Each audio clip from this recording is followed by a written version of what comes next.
Congratulations, you just turned level 36 and a new weapon is appearing on your enemies. The small but mighty ebony dagger, made out of the most durable metal in all of Tamriel. But where are all these impoverished raiders getting these exotic blades from? Well, that's my job, of course. Come with me, I'll show you how I make them.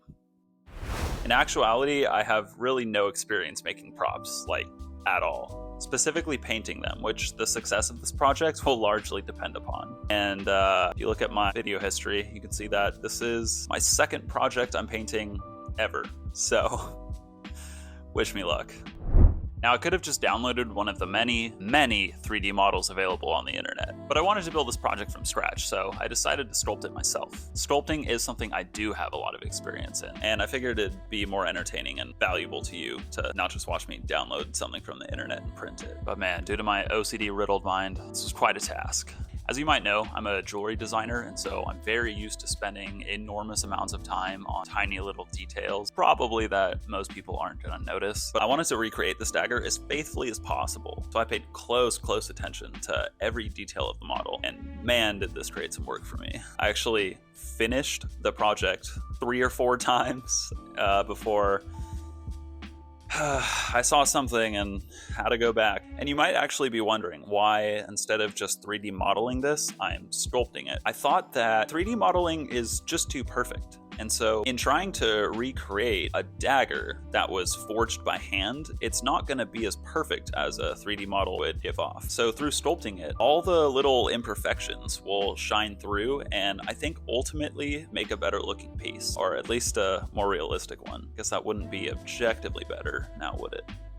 So now that the model is aesthetically complete, I'm going to be breaking this model up into 3 separate pieces because I'm going to be printing this with a pretty small printer. If any of you are part of the resin 3D printing world, I'm using an Elegoo Mars to print a 14-inch object.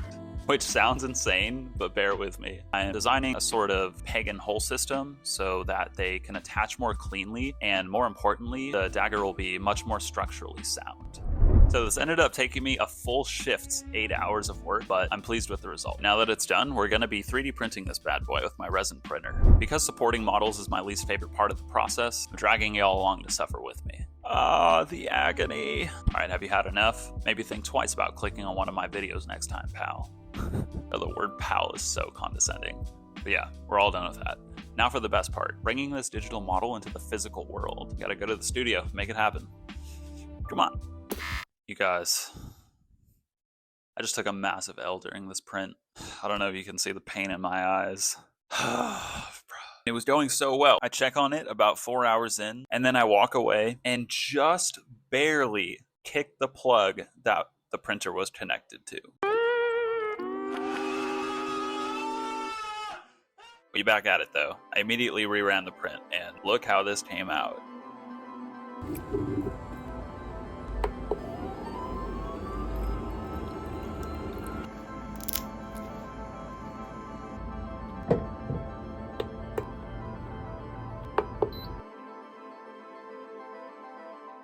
So now we're on to every 3D printer's favorite part of the process, sanding, baby. It's funny, you know how I said that supporting the models was my least favorite part? It's even worse because even after you're done supporting the model, you have to spend even more time cleaning up after them. But I guess it all can't be sunshine and rainbows. I have to pay careful attention to sanding the connection areas as flat as possible to prevent any visible seams. I may have printed this in 3 separate pieces, but it sure as hell can't look like it. They're looking pretty good now, so it's time to merge them together.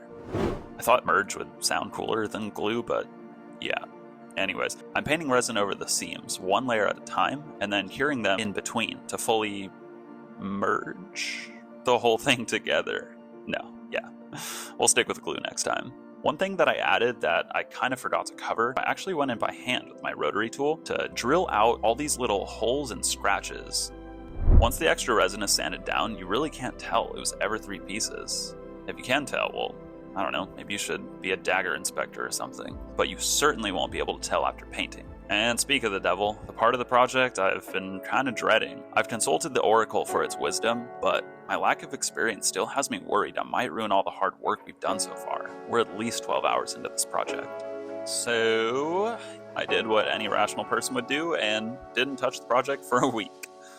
But yeah, after all that indecision, I gathered the courage to prime it.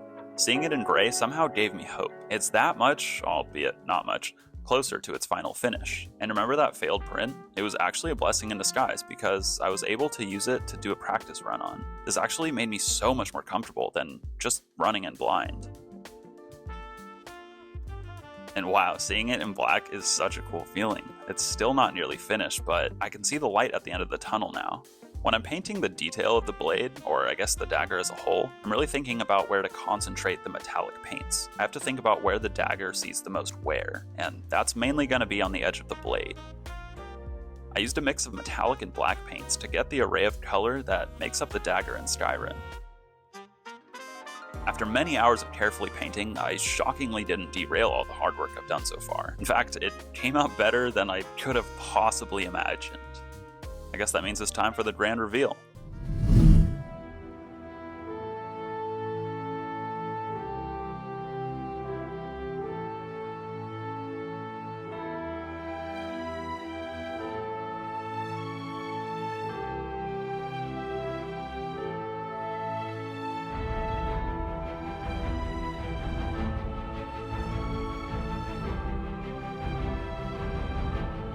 The little holes surprisingly, really sell the look of metal. It mimics the porosity that you'd usually see from metal casts. And then of course the scratches along the blade just really make a difference too. They tell a much more interesting story.